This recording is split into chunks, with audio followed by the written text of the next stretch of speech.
Welcome to the Future Lore, where we explore the mysterious with endless curiosity and joy. Today marks a shift in our podcast journey as we welcome our first guest, Darren King, the mind behind Point of Convergence and Liminal Frame podcasts, which are linked in the show notes, and I most highly recommend. Listening to Darren's work preceded some of my own profound shifts in worldview.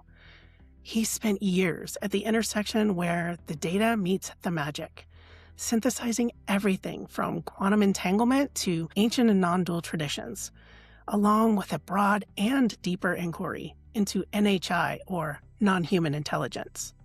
But our conversation today isn't just about the mysterious. The experience of the anomalous, or even paying attention to it, can strip away the layers between living inside of one reality and dropping into the next.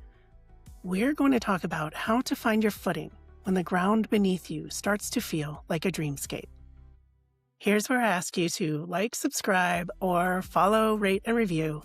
And now, let's dive in with Darren King. So, Darren, welcome. I'm so excited to have you. Thank you, Joy. I'm really happy to be here. Looking forward to our conversation.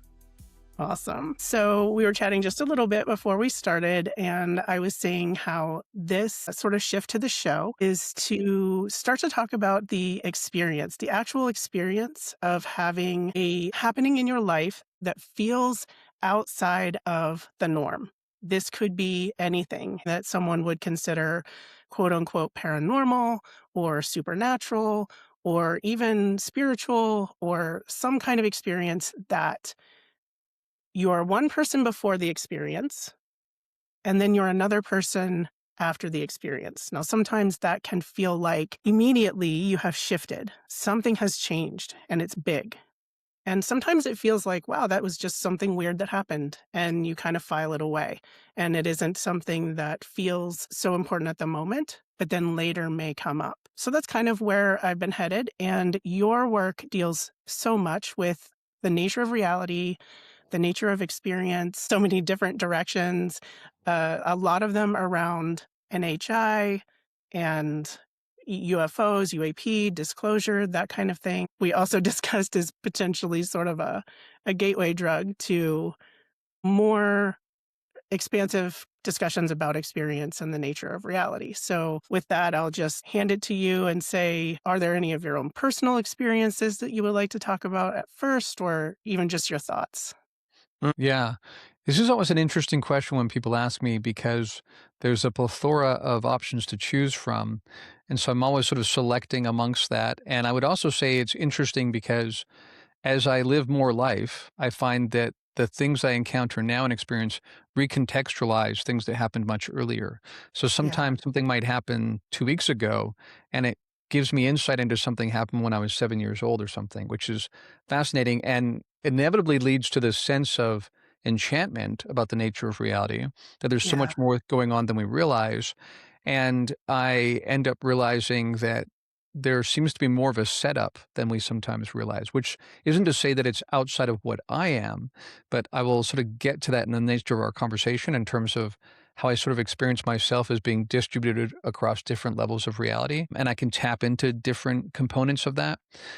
But if I were to pick the first one I would want to point to in terms of a discombobulating and reorienting kind of experience I had, it would be about 20 years ago, just over 20 years ago, actually. I was traveling across the country with my really young family at the time. My wife at the time was pregnant with our son, and we were staying in a hotel. And in the early morning hours, I awoke to find a female figure entity at the end of our bed. So there's two Hmm. beds. Our young daughter, who was just 3, was in the bed next to us. Then my wife and I were in the other bed. And I woke up, and initially your brain just tries to wrap its head around something in Right. terms of explaining what it is. So at first I thought, is that our daughter? But it was too tall to be our daughter. I got out of bed and started moving towards this being. And it then turned to me, and what I saw, or what I interpreted as seeing, was that she/it looked surprised. Not sure if that meant surprised that I could see her or surprised that I was awake or both. But Oh, as I began to move towards her, because she was at the end of the bed, she began to back up towards the wall. And the wall was sort of long part of the wall was where the two beds were faced up against. And she passed right through the wall. oh, And, and then I did something that at the time made no sense to me. And in okay. fact, it sort of makes you not want to talk about it too much because people are going to think this doesn't make any sense. But I later on found out as I studied the lore, speaking of the title of your podcast, that this is actually quite common. Yeah. That I did something behaviorally that made no sense, which is I turned around to come right back to sleep as if this is no big deal, an entity at the end of the Right. bed that passes through walls. This happens every Tuesday. Um, so, but again, what was so consequential about this experience was that my wife saw it as well. Oh, So if she had not seen it, I might have gone to yeah. sleep. I might have thought, "Was that a dream? What was that? Did that really happen?" But because she saw it too, she actually shook me out of my stupor and said, "What are you trying to do going back to sleep?" That sort of brought me back out of kind of a hypnotic kind of state. We Right. talked about it and decided, we weren't going to stick around for the continental breakfast after all. We then woke up our daughter who, again, this could be related or not, but she Yeah. had these welts all over her body that she'd never had before and never had Oh, after that. Might have been an allergic reaction to the sheets or something, but we, hightailed out of there, hit the road, and about an hour or so later, those welts completely cleared up, so they were completely yeah. gone. Now, interestingly, as I turned to come back to bed, my wife saw the being come back through the wall and then proceed to go down the front of the two beds and through the front door. Didn't open the door, just went through the front door. So, Oh, um, that was an experience where I remember, this was a period of time where you would, go to the front lobby of the hotel and you could use the computer, to log sure. onto the internet. Oh, And yeah. I sent some emails to friends and family. You're not going to believe what happened. And everyone's like, wow, yeah. How's the weather there? Like they quickly changed the subject, right? Right, right.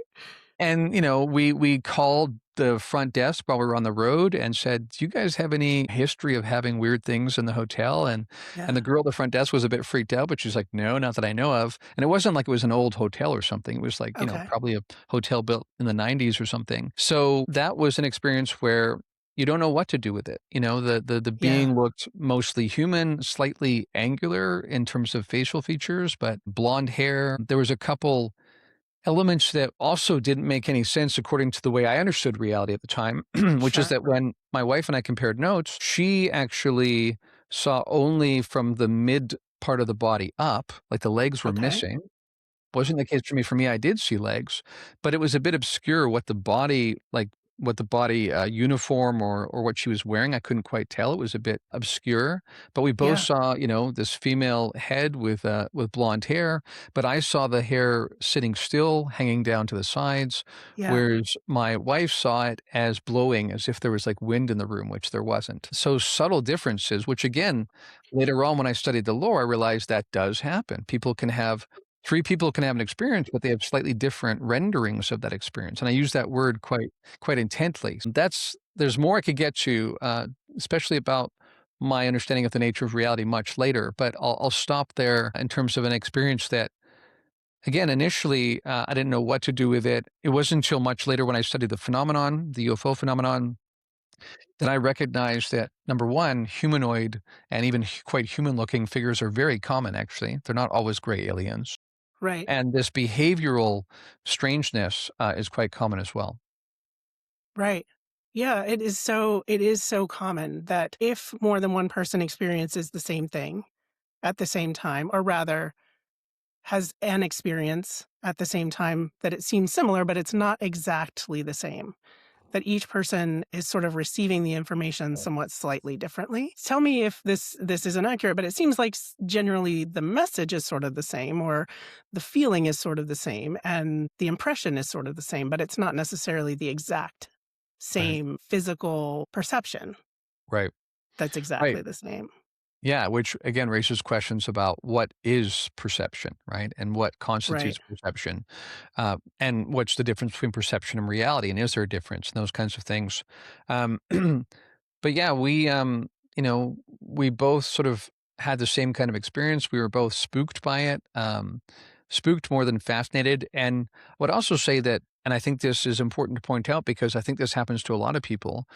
Number one, again, I was lucky enough that I saw it with someone. Otherwise, I think I Yeah. would have doubted myself much more. But even beyond that, though, you don't really know what to do with it because it's not Right. something most people know what to talk about. And so you sort of file it away in the back of your mind Right. and you have to go on with your life. Otherwise, you think about it constantly, but if you have nowhere to put it, nothing to do with it.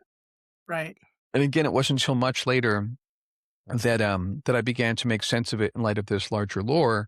And she and I also, over the course of our marriage, when we were together, had numerous experiences together. And in fact, again, speaking of recontextualization, looking back, she and I both feel like there was something that brought us together for the time that Yeah. we were together. And it's almost like alchemically together, it created this stew that just sort of set off a paranormal firestorm in some ways. We had numerous experiences together over the course of time. And it also feels like to some degree, the more I made room for these kinds of outliers, the more they could find purchase in my life, which is partly because, you're noticing and not just dismissing. I think a lot of times people literally don't see something in front of them.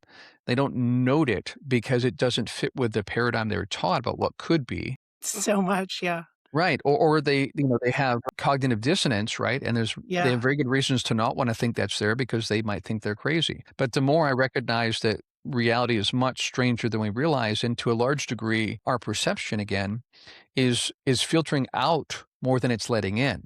So to try to actually take a posture of have a relaxed sense and be very alive to the moment rather than Right. relying on, well, I know what the world is. It's always going to be the same. Instead, like actually have this sense of anticipation of what might arise. And then I've noticed over time that I notice more. Right. I mean, there is so much to that. The idea of presence and being in the moment, that kind of thing. What you were saying before about not even like perceiving it more because you're more open to it. And also, maybe you don't see it because you don't expect it to be there. I mean, who hasn't had the experience even in just real life? Like your, not real life, but you know what I'm saying? The Right. materialist idea of life Right. that Right. say you're looking for a pencil and you set the pencil down and you go and you look and the pencil's not there and you look all over and you're look and everywhere you look, you can't find the pencil and you go back to the first place and there it is. And you Right. didn't see it, right? And Right. sometimes people will be like, I know it was there before and then it wasn't there and like something moved it. I mean, maybe something did move it, but also maybe you just didn't see it, Right. right? Right. And how much of awareness is physical Yeah. and how much of awareness is perception and Mm. how it opens up these questions that even just feel childlike in a way. I do have a child and he'll say something to me, which is something I remember thinking when I was a child, like, well, I see the color blue and we call it blue. And I have this idea of what blue is, but how do I know that your Mm. perception of blue is the exact same as my perception of blue? Like maybe what Right. you see is red, but we call it blue and that kind of thing.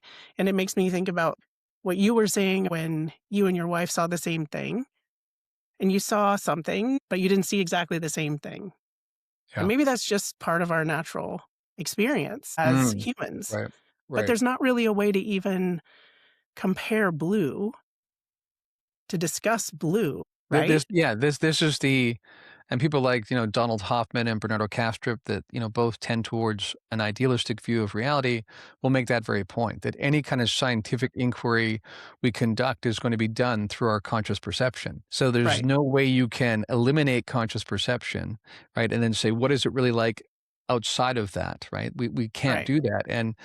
And furthermore, once you have studied non-dual traditions as I have, and once you understand that any division from one object to another is actually somewhat arbitrary. And furthermore, when you think about the work of someone like Donald Hoffman, he would point out that evolutionarily, and I think this is only part of the picture, but it is part, evolutionarily, we have learned to create shortcut icons like on an interface to make our way Yeah. through the world.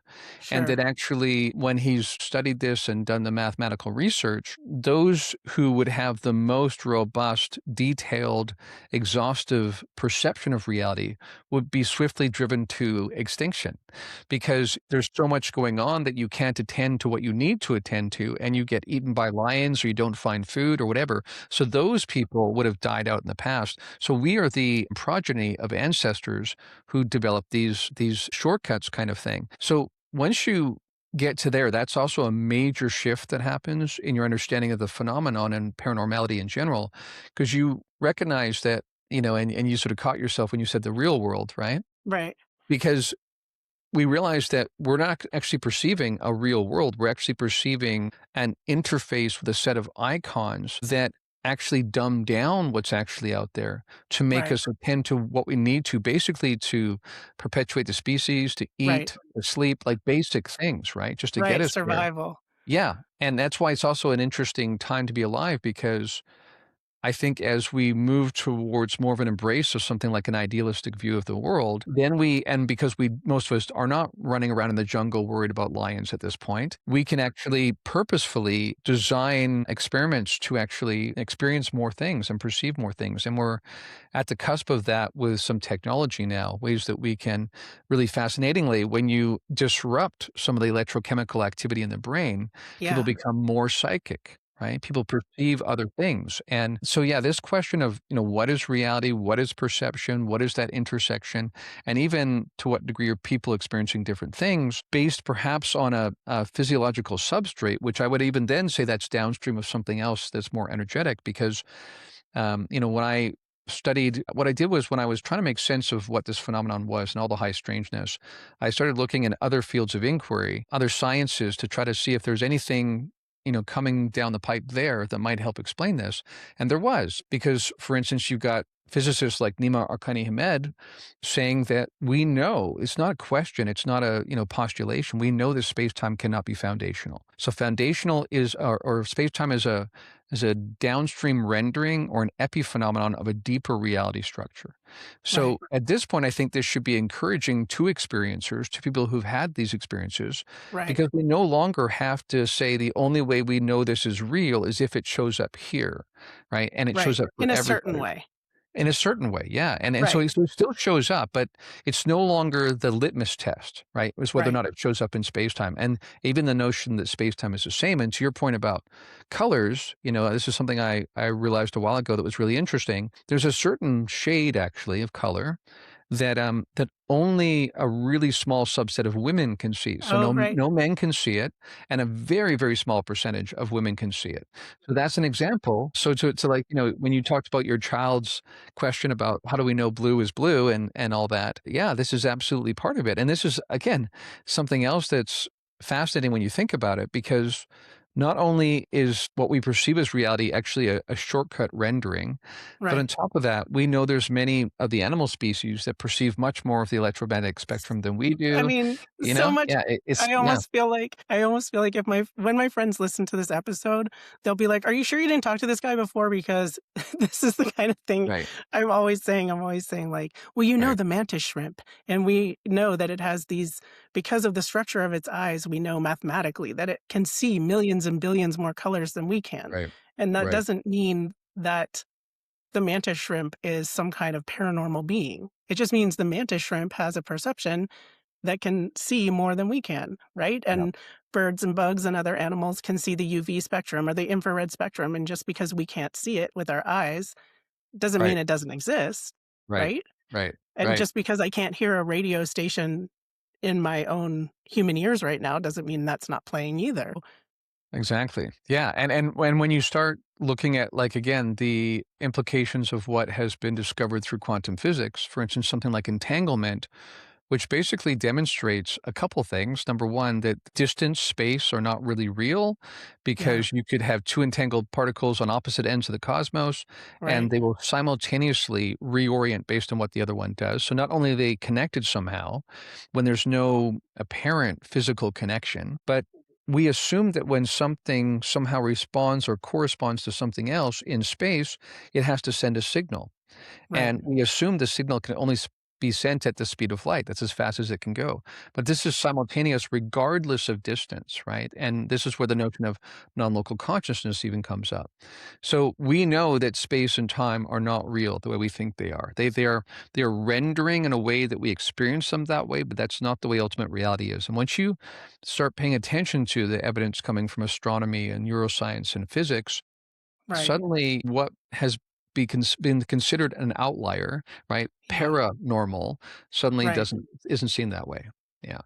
Right. And it also feels like this is something that I started to explore more. And part of the reason that I have you as a guest on my podcast is because I was listening to your podcast, especially the episodes that around episode 50 that you did Liminal Frames with Nathan, and you were talking about idealism. And I had been Mm, listening to some of your episodes before that. So it wasn't like completely out of left field that these sort of ideas, but there was something about it that it was like I had been peeling an onion for a long time and the layers were pretty thin. And then suddenly, for whatever reason, when I listened to your podcast that time, it was mm, just time. Like it was ready. Like, okay, we're just going to take it off now. Like we can't wait anymore. And so right, right. like rip that layer off. And I have to tell you that it was very disorienting. It felt sudden, even though it wasn't sudden. And I'm not saying it wasn't something I could handle, but it also felt like now, like, I kind of don't know what's happening. Like, like I can only do it almost physically show you, like, it's destabilizing, it's disorienting. It's this moment where things are shifting. My idea of reality is shifting. And honestly, it feels like the ground under your feet. I just feel like every kind of cliche or idea of how I could describe it is incomplete. Right. And this is kind of what we were getting into about the idea of experience. And sometimes only an experience. And you could look at it and say, why that experience was the thing that was like, whoa, now reality is entirely different. Why? But I do feel like weird experiences can be more sort of stripping back those layers quickly. I guess I'm getting to the point of how do we reorient after we've had this sense of reality shifted. Like for me, what I did was I started my podcast because I was just like, I need to spend a lot of time figuring this out because so much of what you are just saying and so much of what you say on your podcast and so much what I've done in my research and found on my podcast, it's always sort of the mystery, the history, the science, and then trying to integrate. Right. And I kind of feel from the history, it's a searching for me of, well, we've always known this, right? This is old traditions, ancient traditions, indigenous traditions, they have known, and that can help you reorient. And then the science. That for me is like the geekery, and I'm a nerd and I love that stuff. And I'll be like, do you know what's actually real? Science is proving it. That helps me reorient. I'm not sure exactly I have a question, but Mm, can you help sort of bring these things together? How do we think about reality after right. we get Yeah, yeah, exactly. Well, it's interesting because I think some people find it more discombobulating than others. I remember I was at a meeting in Houston last year, and there was a bunch of different people from different organizations involved with UFO research. Was it at the Archives of the Impossible?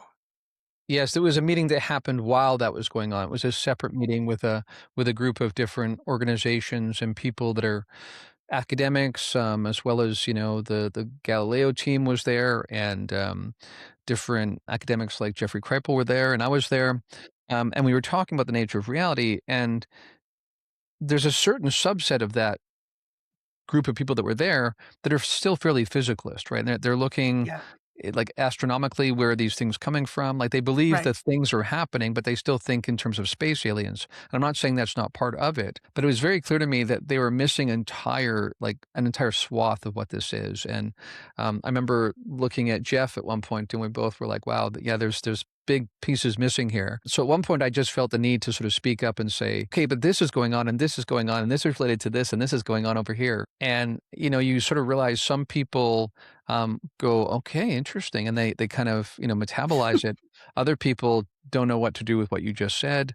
And for some people, they seem like such categorically different topics that they're not even sure how they relate. This is part of the fascination around why do UFOs co-arise with Sasquatch and these different Right. beings, right? These things Right. that seem separate and historically, ironically, even though these are all outlier topics, they've tended to be studied in isolation. Like you've got the Sasquatch people, you got the ghost hunter people, and you got the UFO researchers, and they tend to not crossbreed or cross pollinate, but they really should because, and this is something we found at Skinwalker Ranch, that they co-arise. So Absolutely. somehow there's a correlation, and we need to try to figure out what it's all about. But to the point you brought up with science, yeah, this is the part where sometimes people might look at you and say, "I know that sounds pretty out there what you're saying." But once you start presenting the evidence one after another, right? Okay, there's congressional dialogue right now about Yeah. and to what degree will we disclose this to the public. There's whistleblowers coming forward saying there have been reverse engineering programs. There's a secret gatekeeping that's been going on for 80 or 90 years. We've got most people that when they feel comfortable to start sharing their experience, almost everyone knows someone who's had these kinds of Or experiences, has right? had one themselves, right? Exactly, or have had one themselves. And Yeah. then when you start looking at science and saying that this materialist notion of the reality is actually quite outdated and not supported by the data, and that's an interesting thing because even I have found when I look at scientists themselves, researchers, physicists even, I notice that they often have a fairly unscientific, subjective bias to think we must have that wrong.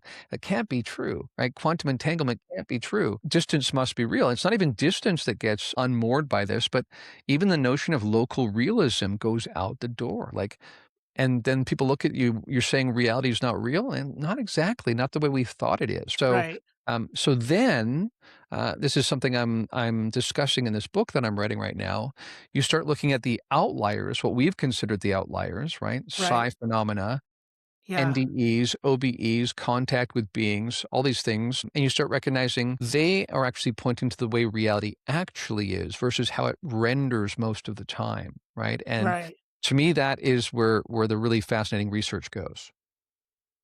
Yeah. There is real research going on there, and it's treated as though it's not real Right. research, that somehow the data is not data, that somehow, especially research about experience, if you try to do any research that has subjective qualities, but making it into objective qualities, right? Like you're tabulating data, you're coming up with statistical correlations and things like that, that even though that data is real, then what is the issue there? Like it seems to be if a human gives an account versus some kind of mechanistic measurement that is also a kind of an account, right?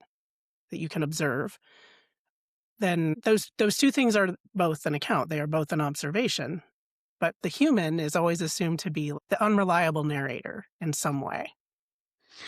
Right. Even though, again, even when we do that seemingly objective measurement, it's still through It's our conscious affected. perception, right? There's no way you can get around that. And yeah, really fascinating results, right? Not just the double slit experiment, but even seemingly retroactively, right? Like Yeah. if you wait and then take the measurement or look at the measurement, it seems to wind back to what would have happened 24 hours ago or something. So again, all of these things we assume were the constants of nature get undone because of this. And to such a degree, again, that it's so discombobulating for scientists who've been raised in a certain tradition and have been raised as Westerners like us. They just keep going, it can't be. There's got to be something else. And yet we have, decades and decades of research, not just in terms of quantum physics, but even parapsychological research goes back for like over 100 years at this point.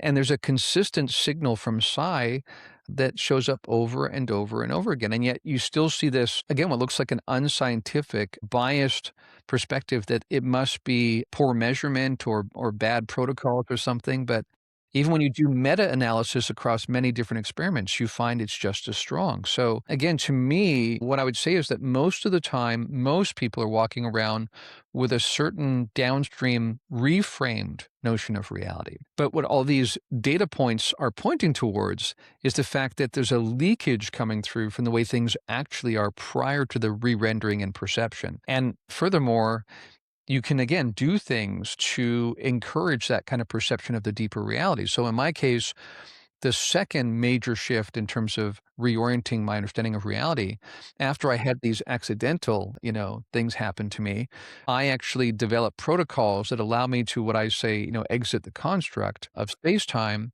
It's a pretty extreme protocol and you have to do it carefully, but you basically exit any normal way of experiencing reality and you tap into that unified field that pre-exists before the rendering. And you then notice something really interesting happening where you don't just have different knowledge, but the way of knowing is different. And this is probably the most discombobulating thing I've ever experienced, even more than seeing an entity go through a wall. Because when you come back into the construct, you have this knowing that this is not real the way we think it is. It's still relatively real, right? But it's not real the way we think it is. It's certainly not foundational. And it's the way you know that that's the most discombobulating. I remember sort of like coming out and for about an hour, like, uttering some expletives as I was walking around my house, right? Realizing the consequences of what I've just discovered because it's like from within the construct, within space-time, everything renders a certain way. And then you can sort of read between the lines and postulate, is there a deeper structure? And again, physics is telling us there is, but when you actually are in that deeper structure, and then you come back into this, you for the first time in your entire life see it from outside. Even the way things relate, how phenomena relate, they relate semantically rather than spatially and temporally. So, for instance, when I come back in, the events of my life have reordered based on meaning versus when they happen chronologically, including elements that I didn't quite recognize that then ended up happening in the future, right? So Oh, it's like yeah. this nested set of all these related data aspects. And some are from when I was 5 years old, but they might be read next to something that happened when I was 25 years old.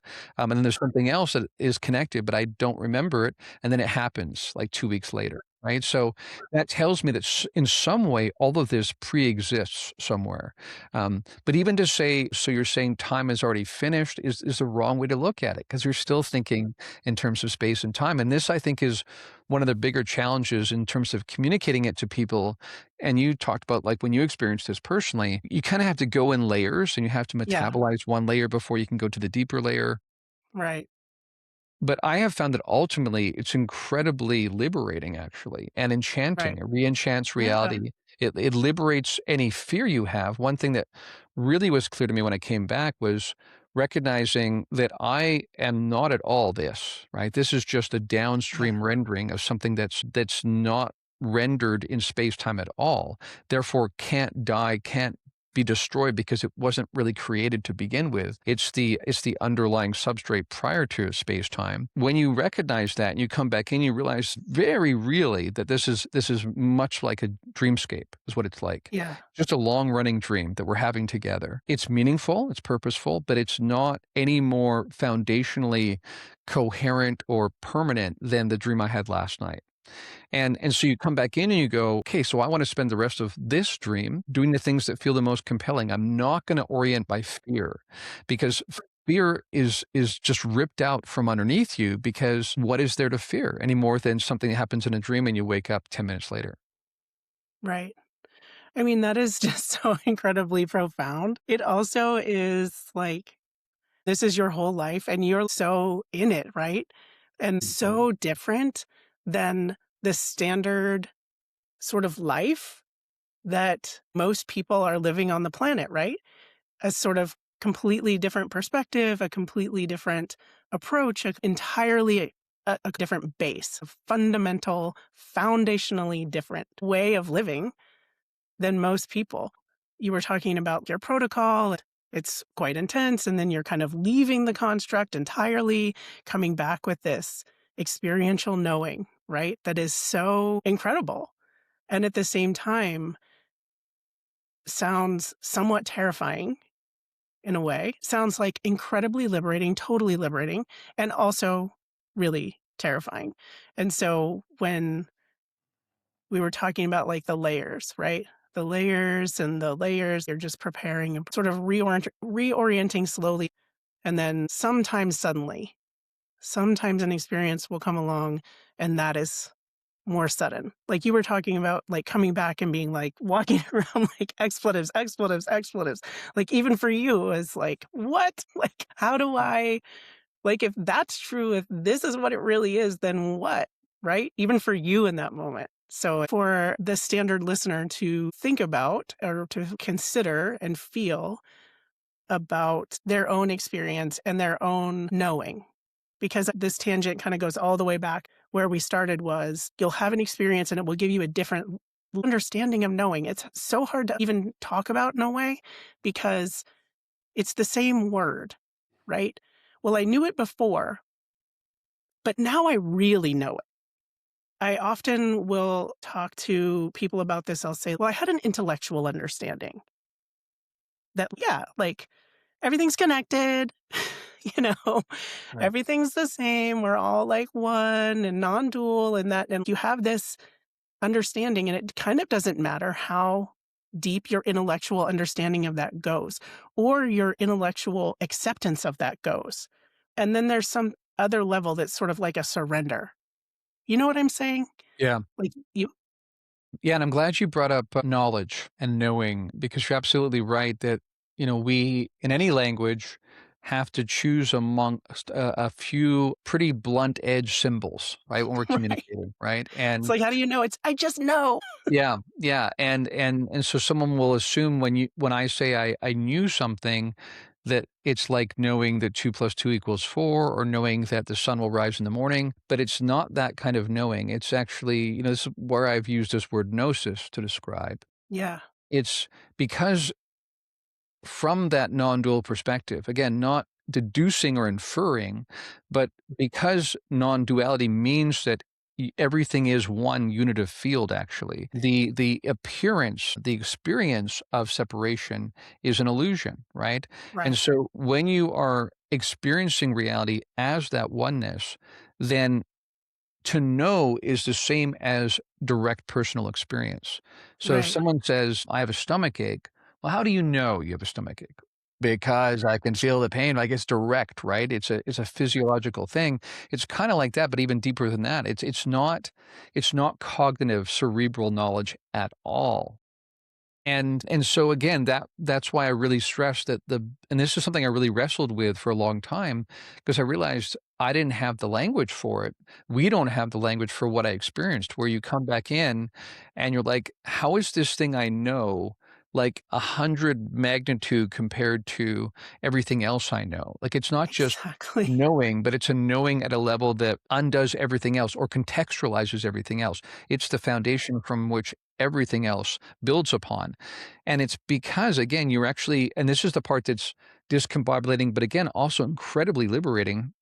Because basically, not only is this body mind, as we say in Buddhism, finite, or it's only what we wear when we're here for so many decades, and we sometimes think, well, I hope when I die that I'll wake up and there'll be something. But the thing is, you're already that now, right? We just Right. often don't know because we're constrained into this experience. But what I experienced was like dropping outside of those constraints and realize there's a part of me that has memories from previous lives, has memories from sort of paradisal, idealistic, like almost heavenly realms, right? Yeah. And this is one of the really fascinating things that happen is because when that boundary has become porous, then not only did I experience things when I was out, but even when I came back in, I began to have memories drop in from things I never experienced in the decades I've been here. So for instance, I was telling one of my classes this, that I was stopped at a stoplight and I turned and saw this reed growing out of this pond and it was dusk and the sun was hitting it a certain way. It was really beautiful. But I immediately, thought to myself, that's what it looks like on the other side. And then I caught myself and said, "What did I just think slash say?" Right? Like, this is Who what said really that? happened. Like, I'm reflecting on a memory that I don't remember having in a way. You Right. know what I'm saying? Yeah. It's a paranormal memory in terms of usual cognition and history. And I remember also when I came back and I went for a drive and I saw a rusty car and I saw a homeless person. And I experienced it in a way I've never have before where I was like, "What? Why? Why? What's going on here?" Like, because in some of these other places I've been to, there's no such thing as those things. There's no such thing as deterioration. There's no such thing as, an unequal distribution of wealth and things like that. It's just not Right. there. So you come back in here and it's like it slams you, like you've lived in a palace your entire life where everyone has equal resources, and you suddenly go outside the palace and you realize, oh, some people don't have as much. Like, it hit me at that level. And so it's truly fascinating, and but again, most overarchingly liberating, because now yes, this stuff's interesting, and yes, UFOs are interesting, but in some ways UFOs themselves as vehicles or objects are the least interesting part of this, Right. right? Because it's not just about NHI and who these beings are and how that intersects with the occult and how does this all factor in and religious history, but who we are actually, right? This Right. is, I think, the deepest revelation, because at a really deep layer, those are all aspects of the same one diamond. And I think even the way we sometimes experience otherness, as sometimes as a being, sometimes as a knowing, sometimes as an overarching guidance or a series of guides, like all of that renders differently depending on your particular configuration of consciousness. Those things aren't set. And this is why, when you look at NDEs, for instance, the general themes are very consistent, but the Right. details often vary quite a bit, right? And so some people say, "Oh, so then it's not real, right? It's more like a rendering for you." And I'm like, "This is that as well. Believe me, this is that as well. I've experiencing this as that as well." And that's all there is, right? So there's and I don't mean that in a reductive way. I mean that in this unit of experience, right, that is prior to form, it's just this oneness, this unitive field of awareness. And then as that original mind deliberately constrains itself in different ways, that allows distinction and separation and novelty to arise. The idea of myriad objects and other people, right? Right. All of that arises by a constraining of that original pure awareness. And you realize that there's myriad numbers of levels, from the most base level, dense layer like here, the 3D layer, there's myriad numbers right back to that pure awareness field. And to some degree, it's arbitrary even how you decide what those are. And because it's as plentiful as the number of dreams you could have. And so there have been experiences I've had where I realize there's quadrillions of realities. Like and I've Right. experienced them, right? Like this is really difficult to explain because this is not part of our usual experience. But from that place, you can see in all directions at all times. You can know all times at the same time. You can sort of drop into this awareness where you picture this refracting almost like a hall of mirrors where there's like realities as far as you can experience, right? It's not really seeing, Right. and furthermore, every action we take here, even every thought we entertain has implications and feedback effects in those other realities and vice versa. And you experience this all simultaneously. And then it's really discombobulating to come back in and have to live in this tiny one little thing that rolls out in a linear way. Yeah. Right. And that you do still need to eat, and you got to clean your house, and, if you're lucky, you have a cat, and, Mm. there's all those things. And also that this experience, as limited as it is also beautiful. It is also so much joy and wonder and Mm. enchantment, as you said before, to be experienced here. And also what you were just saying made me think about the idea of the constraint is the point, right? To the constraint, and this experience as a human is the point, because otherwise, why would it exist? And sometimes, like while you were talking, I was thinking about just in a very prosaic kind of a way of like, say that you had everything that a human could have, and you had you could do anything with your life, right? You had every kind of resource of any kind. You have all the health, you have all the wealth, you have all the connection, you have all the friends, you have everything that, the oneness would have, right? That all of reality would have. And you have it, and you're a person. And so what are you going to do? It's like, well, even if you just think of it about it from a human perspective, like most people are on the hamster wheel, like so much they're like, well, first I would just do nothing, right? Like I would just like rest, I would lay around, I would whatever, whatever. But like everybody knows that like people who retire and go nuts, right? Like they just don't have anything to do Yeah. and they need something to do.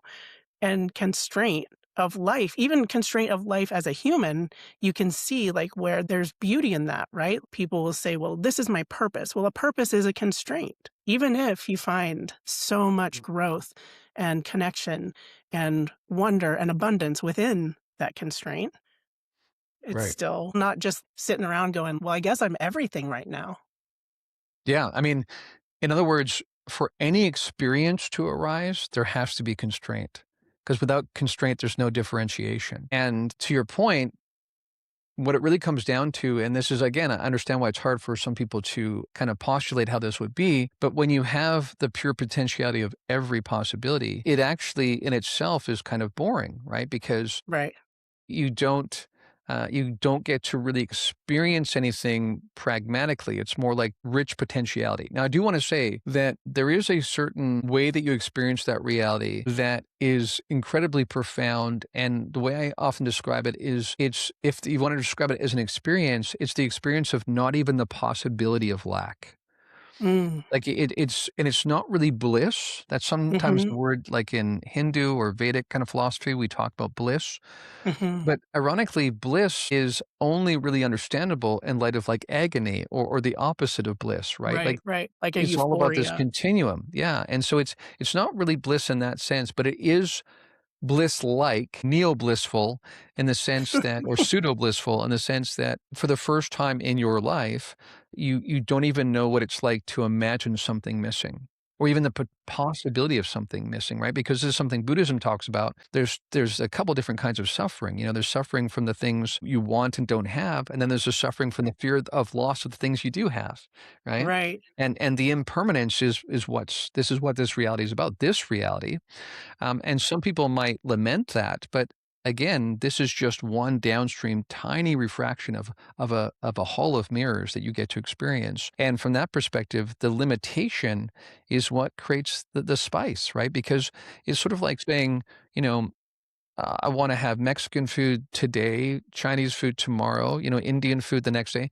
What I don't want to do is just mix them all together and have all of them, right? That's not an enjoyable experience. It's the Right. differentiation that becomes interesting. Or when musicians say, okay, now with digital instrumentation, we could use 500 sounds. But no, what's more interesting is we're gonna be a bluegrass band, right? We're gonna use these same few instruments and we're gonna just make as many albums as we can. And there's still myriad directions you could go in, even within that limitation. So I'd say that's what this Yeah. reality is about. Like all the sound is chaos, but some of the sound in a directed way is music. Right, or, you know, a huge part of music, of course, is the rests in between the notes. We often don't think about Right. that, right? So having the presence of all notes, all sounds simultaneously is an experience of a kind, but it's not the same thing as what we experience as music here. Right. Yeah. It's so interesting. Like while you're saying that, I started thinking about frequency waves generally. I was thinking about sound waves and then it kind of expanded.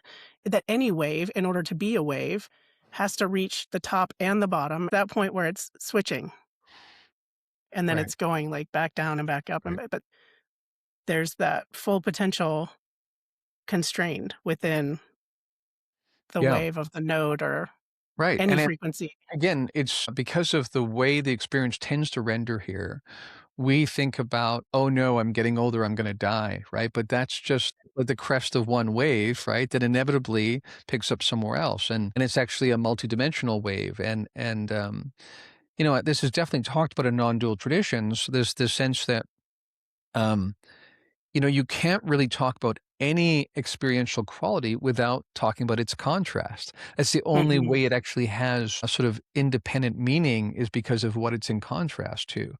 Hmm. And so at some point, you know, you kind of for a couple different reasons. Number one, you surrender to that, to the full waveform, right? Right. Because you realize you can't stop it. This is what happens, right? But there's also a re-identification that happens, a recontextualization that happens where you recognize I am the fullness of the sound wave. I am not just one little crest coming over the top. this lifetime might be that. But once you again can experientially know that as a kind of gnosis, not as a as an idea I like, I'm gonna try to like nod my head towards it. But when you know it deeply, you kind of surrender. And furthermore, this is talked about in non-dual traditions. I absolutely had this experience where there's knowing, there's experiencing, and at some point the knower drops out. There Huh. is just the arising of phenomena in the environment, and you are all of it. Right? And this is what I mean when I say that's partly where you realize the fear of loss, the fear of death, the fear of pain are gone because you just are the awareness that undergirds the entire environment of everything, of all manifest existence. And once you experience yourself as that, you feel indestructible. And there's just this pure enjoyment of witnessing again without even the possibility of lack. That's just so it's so amazing. Like, I'm just thinking about it, like, from the, like, different layers of, like, well, there's belief, and the belief feels like that knowing that we were talking about earlier, that sort of intellectual knowing, that's belief, and then there's, like, what we might use a word like truth. Those are the things that sort of sit more integral somehow to your body or something. You're just, "No, that's true." That's the gnosis knowing. So there's belief knowing and the truth knowing, and then there's something under that, which I feel like is what you were just talking about. That's all of it, Yeah. and yet none of it. I don't know. Right. Am I making any sense at all? Yeah, I mean, it's the ability to perceive everything, but not identify with anything. Mm, So you have this sense that that's why even the notion of death in some ultimate sense becomes an impossibility because you realize you are no manifest thing. yeah. You are the pure awareness that undergirds all of that. You're no more at risk of the things that are manifesting than you are at risk of the things that are manifesting in your dream that you had last night. And again, this is what's fascinating about it is that you experience yourself as I am, like you still have Yeah. this sense of me that Yeah. never goes away, but the context blows out. So it's like these little parameters, right? Like this is who I am, this is Darren, this is Darren, this is me. Right. I am. Now I'm out here, right? Right. Now it's this. Now it's everything all at once. And that never goes away. There's never even like a moment of pause or even a reorientation. There's just more information, right? Then Mm, and even more memory that suddenly comes in, or we experience it as memory, right? This is something else I've recognized is that some of what I experienced is sort of transhuman in a way because we have just like when you're translating something from say the Inuit have 20 words for snow and we right. kind of have one or two in English, so you Right. really have to dumb it down. In a Right. similar way, the things that register here, right, that we so we can acknowledge something tends to have to come through a certain narrow palette, right? And Yeah. something else I would say about that is that most of that is emotional, not cognitive. And Right. so I think as Westerners, and this is something I teach in my classes too, like we really need to embrace this somatic experience. And even again, with the psi phenomena research that's been done, it's usually people's bodies that know, right, precognitively. Sometimes the mind, but often not. In fact, there's really fascinating research that's been done where, and this again shows, I think, hints at the fact that we are distributed across different layers of reality. But we have the experience of, I just chose something. But when they study somatic response, they can see the body knows something has been decided Right. Right. before the mind even has a chance to chew through the idea. I mean, it's several seconds, actually. It's not even milliseconds, it's Mm, several seconds. And so what you realize is what's really arising or what's happening is there's an arising and it comes into your awareness. And at some point, there's this registry that happens, this registration layer. And that often comes in as an idea and even the sense of agency, right? right. I just chose, I'm going to go for a walk, right? Now Right. we need to have that experience because that's the color set that we use here, right? Yeah.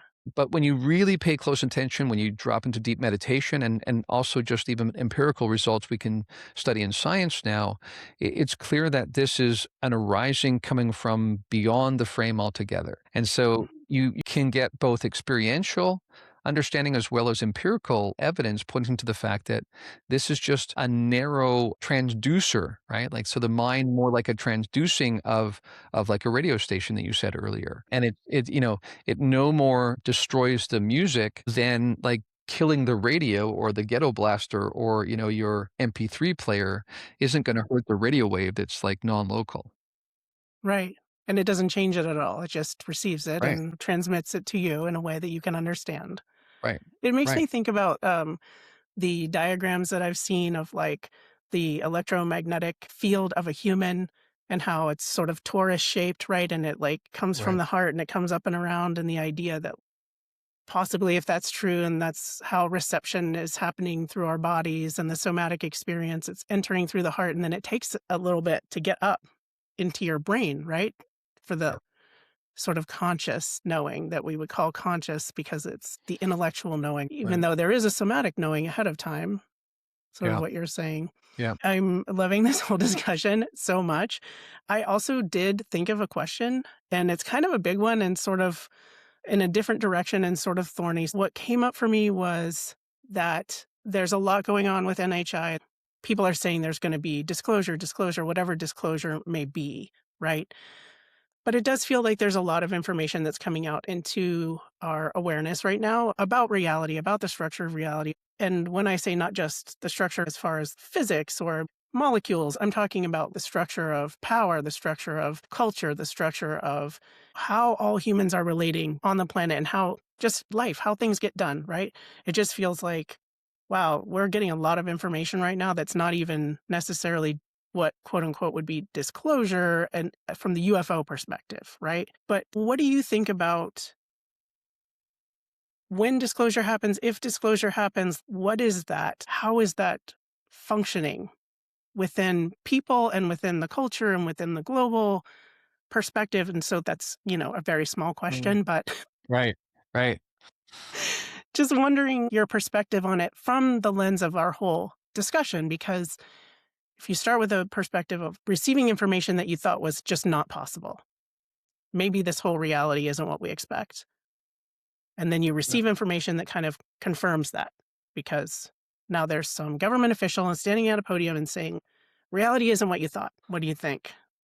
Well, yeah, I mean that the first huge question of many is like, what is the nature of what's being disclosed? And I find it funny, kind of amusing to watch the community of, the paranormal or ufology talking about this because everyone assumes that we're talking about the same thing. When is disclosure going to happen? A capital D disclosure. And so for some people that means we're finally going to realize we're not alone.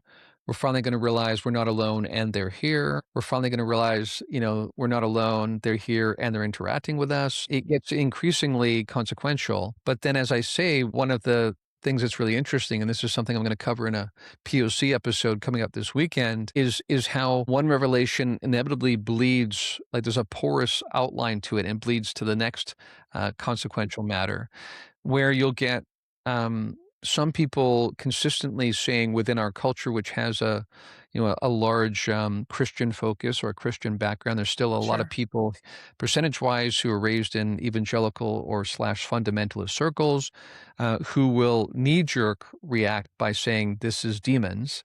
Sometimes angels, but usually they default to demons because anything that's unfamiliar tends to fall in that category. And this, notion of Satan can parade as an angel of light gets used. So that's a blank check they use to write every light in the sky. And no matter how good the experience someone has is, how seemingly loving it is, people will just say that's a dupe, right? It's just trying to deceive you. That's what they do. Now, as much as that is an overreach and kind of a knee-jerk reaction, you can't deny the fact that there is an intersection with like the occult, with Right. the inner world. And in light of what we've been saying, right, part of what disclosure entails is not just who we are, who these beings are, but even this false separation between the inner life and the outer life, right? They're just sort of two different ways of seeing the same thing. And so in many ways, that's why when you might develop some outer technology using really advanced physics, but fascinatingly, when you look at what arises there and the revelations that arise, it's very similar to what other traditions that have used inner technology, right? Deep Right. meditative states and whatnot, hypnotic states, occultic practices have come to some similar conclusions. And it's sort of like, you take a sphere and you sort of head out in two different directions. One goes east, one goes west.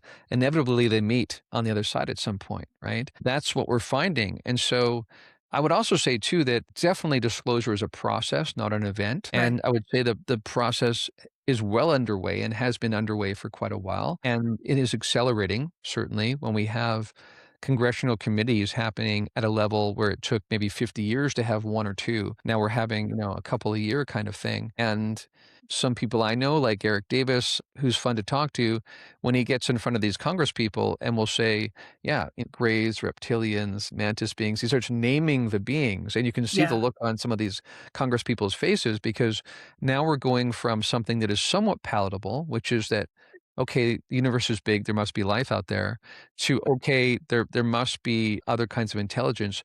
But then when you start naming the intelligence, the kinds they are, and also how, again, how preposterous from a certain perspective these shapes and forms and morphologies seem to some people, because this is another big question of which there's different postulations to explain it, around why the humanoid shape, right? Why is Right. this so common over and over again? What do we do with these beings that seem almost entirely human, but not quite? Some people will postulate that might be us from the future. I think that's part of it. But again, if space time is not foundational, then them being from the future is still some sort of downstream rendering of what they really are or what they are at a more foundational level. So I think it's fascinating. And of course, one of the interesting things that's come up is that I see this quite often now on social media, people trying to get the clickbait, the Yes. sensationalist headlines will say things like, Congressperson says she now knows, they're talking about Luna here, that these are interdimensional beings, not extraterrestrial. And this is something Nathan and I like to bring up is that that's just a placeholder term. Like the notion that, well, number one, this is not physical.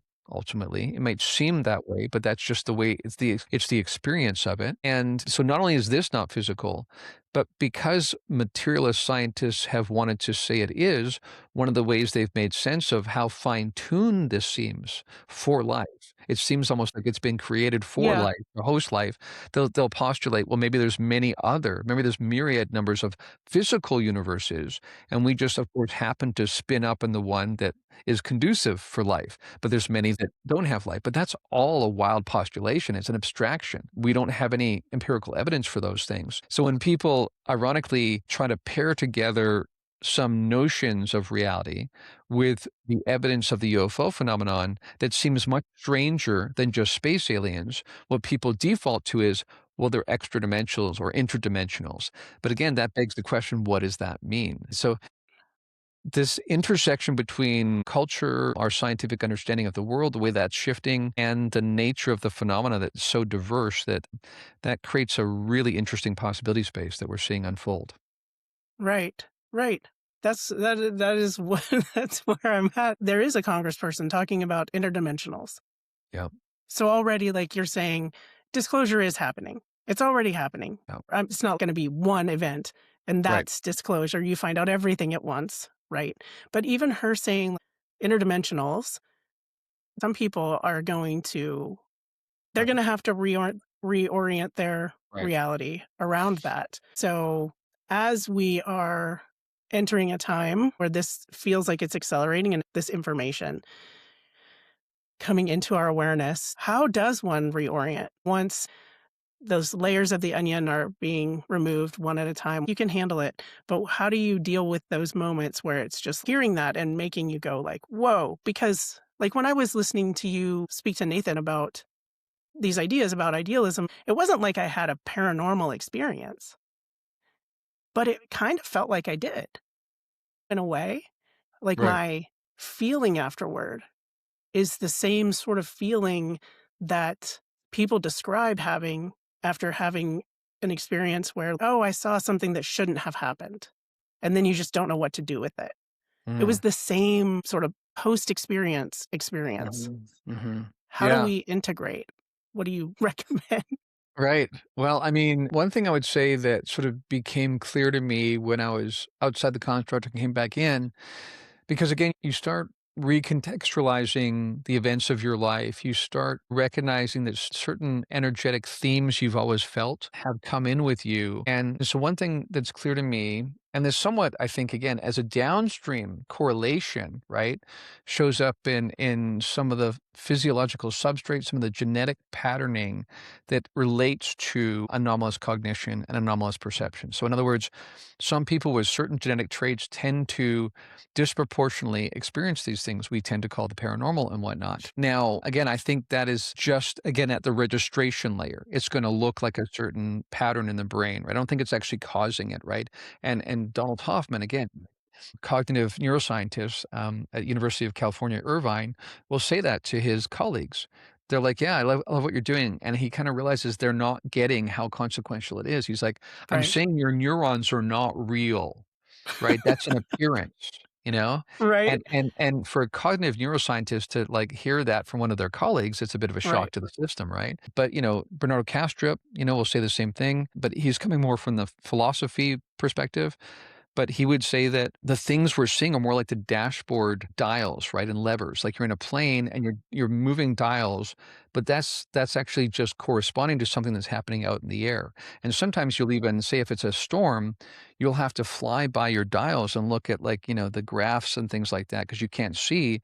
Well, the point he's making is that what we perceive of reality is actually that. It's a dashboard of dials and levers and charts and things, right? It's not the actual reality out there. The point I'm making is though, is that I want to get at here is that I think different people are prepared for different levels of reorientation. Even when this comes out, of course, part of the challenge of the time is that we're so divided politically and there's so much tribalism within sociopolitical framing in our country and to some degree around the world that there is no one authoritative source, right? That we will say, oh, Right. so and so said it, so now I know it's true. I need to Right. reorient. We're going to have different appeals to different authorities. Some of those authorities will say it's not real at all. Don't believe it. It's a psyop. Some will say, don't believe it's aliens. It's actually demons. You're going to get the full gamut, right? Sociopolitically across the board. And I think just from a cognitive dissonance kind of perspective, we know that people usually only eventually shift a worldview when there's so much mounting evidence that they have no other choice. But up Right. until that point, they will explain it away. They'll say, well, that's an outlier. Well, that's not so well supported. I don't know that I trust this person. So even after this moment happens, and again, it's not a moment, it's a series of events, but even once we cross a certain threshold, it's still going to be like a bell curve, right? We're still going to have some people coming on board, some not. And furthermore, I would say, this is probably even more discombobulating for some people, but I think and again, it's not so much that we chose before to have a certain Sure. life because time is not real, right? Doesn't happen sequentially like that outside of this construct. But there is a way that what we experience here, like I know now that what I am experiencing here was very much determined by what I am outside of this construct as well. Mm. And so Mm. I know now that I was going to have this kind of experience, an Right. experience where my understanding of reality gets turned upside down. And I also know that, or I can feel sometimes, it's hard to describe what it is, but I have a way of charting that there's an aspect of a super intelligence outside of this that is testing to see how much I can hold without completely falling apart, basically. Right. Right. And different people have different thresholds, right, for that. And even that's why I don't give out the details of my protocol because I think Sure. some people might not have a good experience at all. You really have to be pretty grounded. It's dangerous physiologically, psychologically if you're not prepared. And this again speaks to how the way reality renders itself is determined partly by the configuration of our consciousness. So it's really fascinating. And I think I would say generally, some sort of general rules or guidelines, I would say when you're interacting with people, say friends and family, colleagues, and you want to talk to them about this stuff, definitely pay attention to the degree of curiosity. Pay attention to when you're seeing what looks like resistance and don't just force your way past that, right? Like be respectful, recognize some people, even after it's disclosed, will not embrace it for a variety of reasons. Try to, be kind in how you do it. And I would say also one thing I have really focused on, because as you mentioned, this absolutely is my entire life. But the people I work with and interact with are the people who are on this course, right? I don't, it's not that I want to say something like I don't want to waste my time with those who don't, but Sure. it's just, you have a sense of what you feel called to. It's very clear to me, and you and I have had some conversation about this, that like even when it comes to something like neurodivergence, and I definitely, in my family background, have a neurodivergent kind of substrate, Yeah. and I noticed that it's again, when neurotypical framing tends to look at something like neurodivergence, it tends to see it as an anomaly, something to be fixed, something to be Right. somehow countered. But, like with this person that is like a good friend of mine that I practice radical transparency with, and we have almost like a psychic connection, she and I, and we have similar those that genetic patterning is similar for both of Right. us. And I know you and I have talked about this to some degree. Yes. Yes.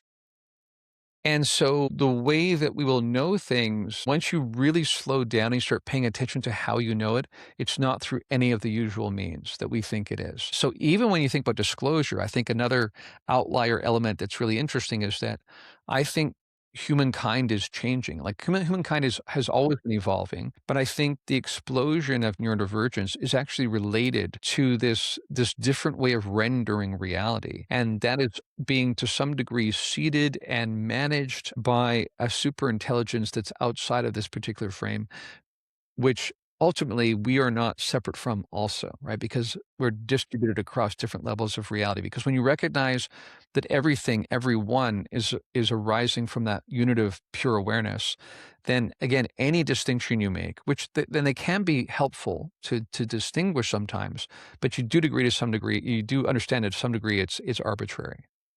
Right. Yeah. Yeah.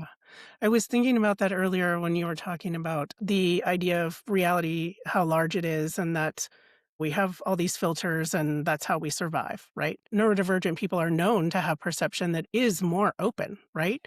It's seen as a problem that you have sensory overload, that you're Yeah. not able to get through a normal current American capitalist day with the amount of perception that you have because it's too much, considered to be too much. And so you're feeling everything, you're hearing everything, you're sensing everything, you're aware of it in a way that is seen as problematic instead of seen as a gift, right? That if the world is structured in such a way that is taking care of people, that is in community with people that have these kinds of sensory perceptions, that it isn't a problem, right? Right. If you can set up your life or day to day in a way that works with that, it isn't a problem. And it also makes me think of prior traditions. And some people feel like the word shaman is problematic, but there's not a lot of great English words for the idea of a shaman, right?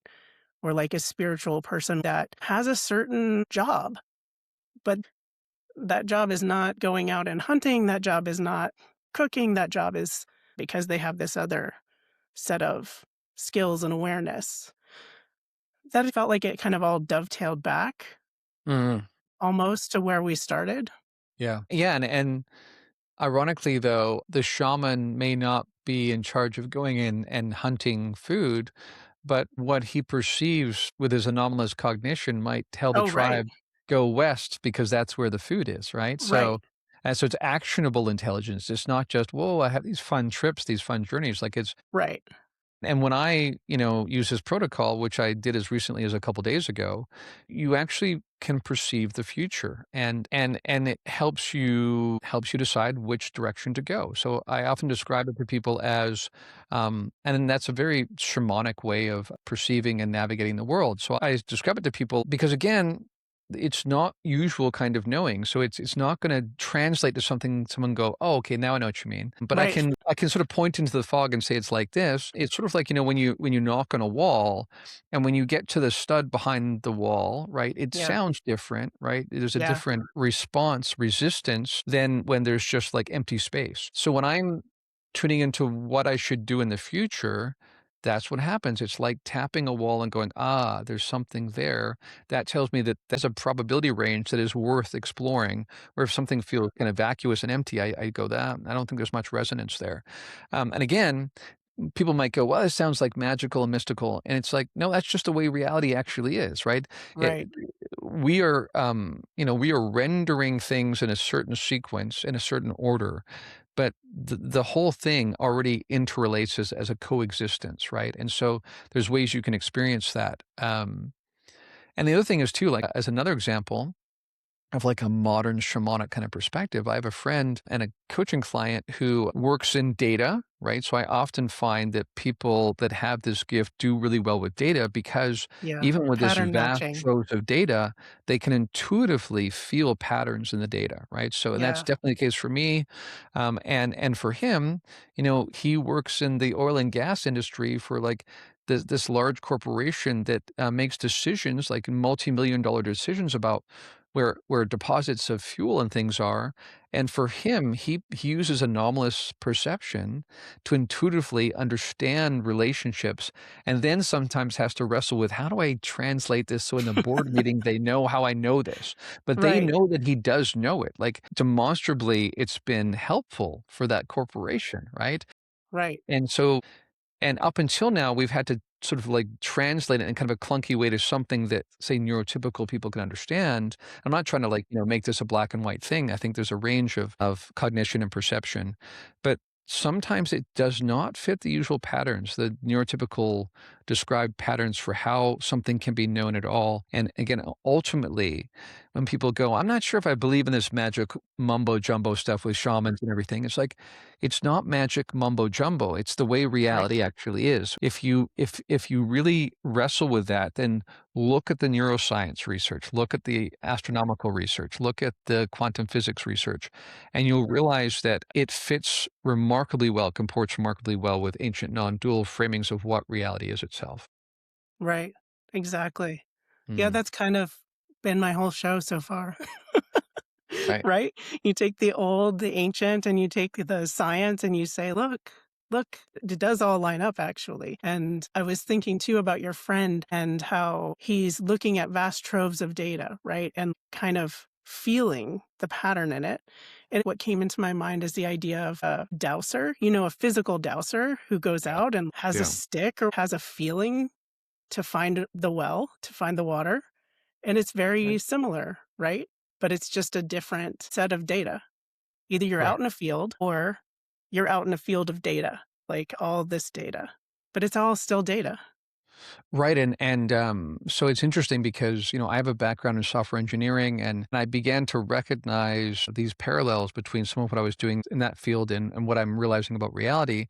So, for instance, in database structures, there's different kinds of ways that we group data, that we keep data together and understand the relationships. And one of the more recent ones is this notion of what's called a knowledge graph, where you try to map not just the fact that things are connected, but also the nature of the relationships, right? So Right. with AI, for instance, what is making AI increasingly powerful is that Yeah. you recognize how two ideas are related, but you Yeah. also store the nature of that relationship, right? So cat and dog have a certain relationship, which you store in a certain kind of dimensional framing.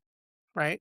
Dog and bone have a different relationship, right? Both in terms of cats and dogs have bones, but a dog will actually chase a bone, right? So you not only store that as a connection, but you store the direction of the connection. And so what happens for neurodivergent people, to use a really general term, that are really good with pattern recognition, that's a big part of how I do all of this. Like how I knew to create my podcast and see these patterns is because that's how I experienced them, right? And so then I see a big part of my role is like a translator, right? Taking those nonverbal, nonlinear connections and then lay that out for people. But you sort of recognize and sort of think about it this way. I say this to sometimes to people is that you can say, what is the color blue? And that has a certain, idea that comes to mind, but it's probably going to be fairly narrow. But if you think about what comes to mind when you think about a relationship you were in, and suddenly it's this vast trove of interrelated data. It's beauty, it's sorrow, it's hardship, it's it's euphoria, it's Yeah. it's all these things simultaneously, right? And that's why I partly say, again, we really need to reintroduce into Western culture a somatic experience of life. Because speaking of like this multidimensional reality and how we have to register it here, there's much more bandwidth available in the body than there is in the brain, right? And and so when we don't realize that, we're missing out, right? But another way to think about it is use the analogy of when someone says, okay, what is Christmas? And Yeah. suddenly Christmas is red and green and white and blue lights and Christmas trees and Santa Claus and Jesus and commercialism. Like it's that entire web of meaning that's immediately available, and not just the web, but the nature of the relationships and the connections, right? So Right.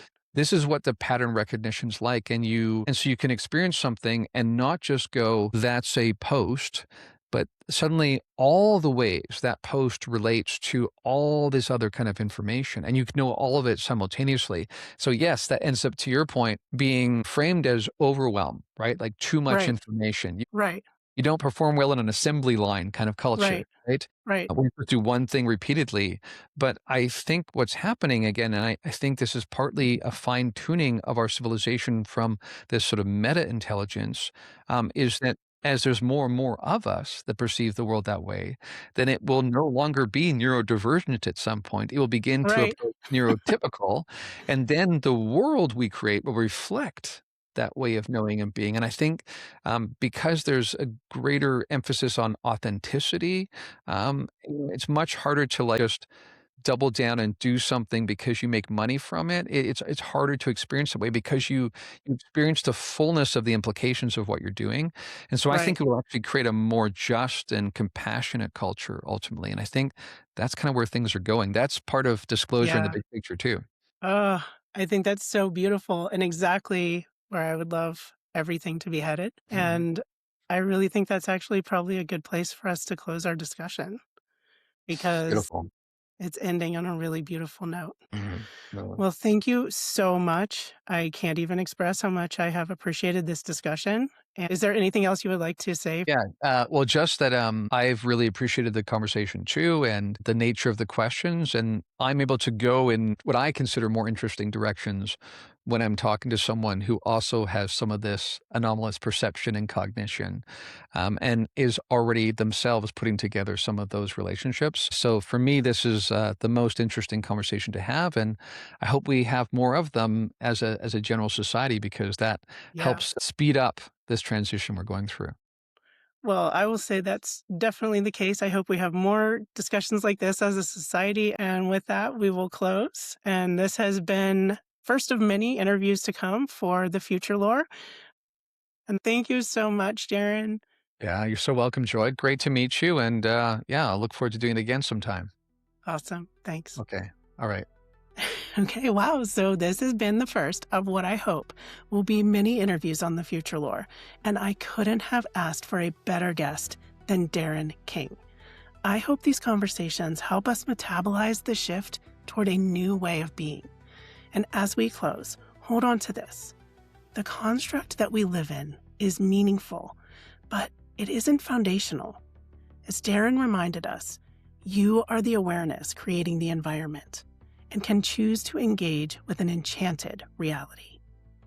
Again, check the show notes for Darren's work on Point of Convergence and Liminal Frames podcasts. They are in the show notes, and I promise you won't regret it.